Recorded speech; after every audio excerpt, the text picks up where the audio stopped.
मोदी जी के चुनाव आयोग ने गरीब, मजदूर और अपने राज्यों से बाहर काम की तलाश में गए बिहारियों के खिलाफ पूरी बिसात बिछा दी है। कागज दिखाने की जो नई जुगत है, असल में वोटर लिस्ट से लोगों को बाहर करने की कवायद। 22 साल बाद एकाएक निर्णय क्यों लिया गया और शुरुआत बिहार से क्यों की जा रही है, जहां पर कुछ ही महीनों में चुनाव होने हैं। प्रधानमंत्री जो अपनी डिग्री ना दिखाने के लिए कानून बनाता है, वो पूरे देश के कागज देखने पर आमादा है। नरेंद्र मोदी अब बिहारियों के खिलाफ बड़ा षड्यंत्र रच रहे हैं और इस बार हमला सीधा आपके वोट के अधिकार पर है। जी हां, आपने ठीक सुना, मोदी जी के चुनाव आयोग ने गरीब, मजदूर और अपने राज्यों से बाहर काम की तलाश में गए बिहारियों के खिलाफ पूरी बिसात बिछा दी है।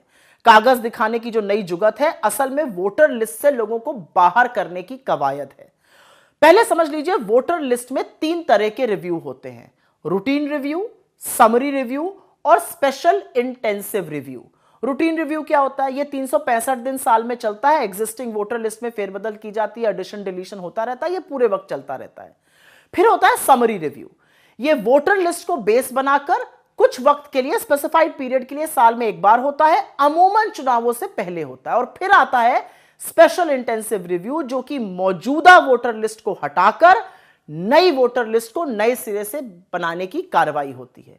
बिहार में 22 साल बाद चुनाव से सिर्फ 2 महीने पहले स्पेशल इंटेंसिव रिव्यू किया जा रहा है। पिछली बार जब यह 2003 में हुआ था, तब इसमें 2 साल लगे थे। अब दावा किया जा रहा है कि यह 1 महीने में ही हो जाएगा।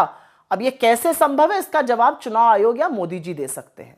तो स्पेशल इंटेंसिव रिव्यू में होगा क्या, यह भी समझना जरूरी है। अगर आपका 2003 की वोटर लिस्ट में नाम था, तो वो नई लिस्ट में स्थापित हो जाएगा, इसमें कोई इशू नहीं है। लेकिन अगर 1987 से पहले आपका जन्म हुआ था, तो आपको अपने जन्म और जन्म स्थान का सर्टिफिकेट लगाना होगा। लेकिन अगर आपका जन्म 87 से 2004 के बीच में हुआ, तो आपको अपने माता या पिता में से एक का जन्म और जन्म स्थान का प्रमाण पत्र लगाना होगा। 2004 के बाद अगर आपका जन्म हुआ है, तो आपको अपने दोनों माता पिता का जन्म और जन्म स्थान का प्रमाण पत्र लगाना होगा। अब सवाल ये, इसमें कौन सी बड़ी बात है?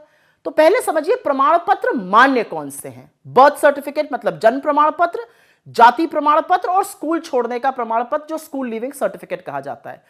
कौन से प्रमाण पत्र आपके मां बाप के लिए मान्य नहीं है? आधार और वोटर आईडी कार्ड। अब इसी से बहुत सारे ज्वलंत सवाल खड़े होते हैं। 3 महीने पहले ही बिहार में समरी रिव्यू हुआ था, तो उस समय स्पेशल इंटेंसिव रिव्यू की बात क्यों नहीं की गई?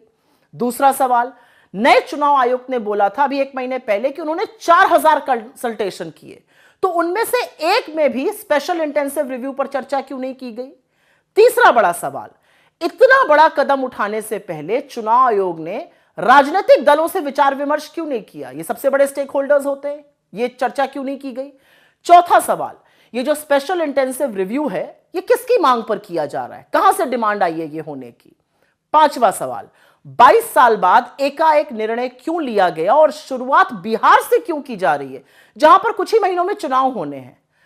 और छठा जबरदस्त सवाल यह है कि अगर यह करना ही था, तो मॉनसून के दौरान यह करने की क्या जरूरत थी, जबकि बिहार के 73% जो एरिया है वो बाढ़ग्रस्त है। और अंत में जो सवाल है, प्रमाण पत्र ही चाहिए मां बाप का, तो आधार और वोटर आईडी कार्ड मान्य कैसे नहीं होगा? कितने लोगों के पास अपने मां बाप के बर्थ सर्टिफिकेट होंगे? बिहार में 8 करोड़ वोटर हैं। इसका सीधा जो प्रभाव है वो 4 करोड़ 76 लाख पे पड़ेगा, जिनका 1987 के बाद जन्म हुआ है। इसका सबसे ज्यादा खामियाजा गरीब, मजदूर और प्रवासी झेलेंगे। मतलब एक प्रधानमंत्री जो अपनी डिग्री ना दिखाने के लिए कानून बनाता है, वो पूरे देश के कागज देखने पर आमादा है। वो क्यों बार बार ऐसे स्वांग रचते हैं जिससे गरीब मजदूर का सबसे बड़ा हथियार, उसका वोट ही छीन लिया जाए?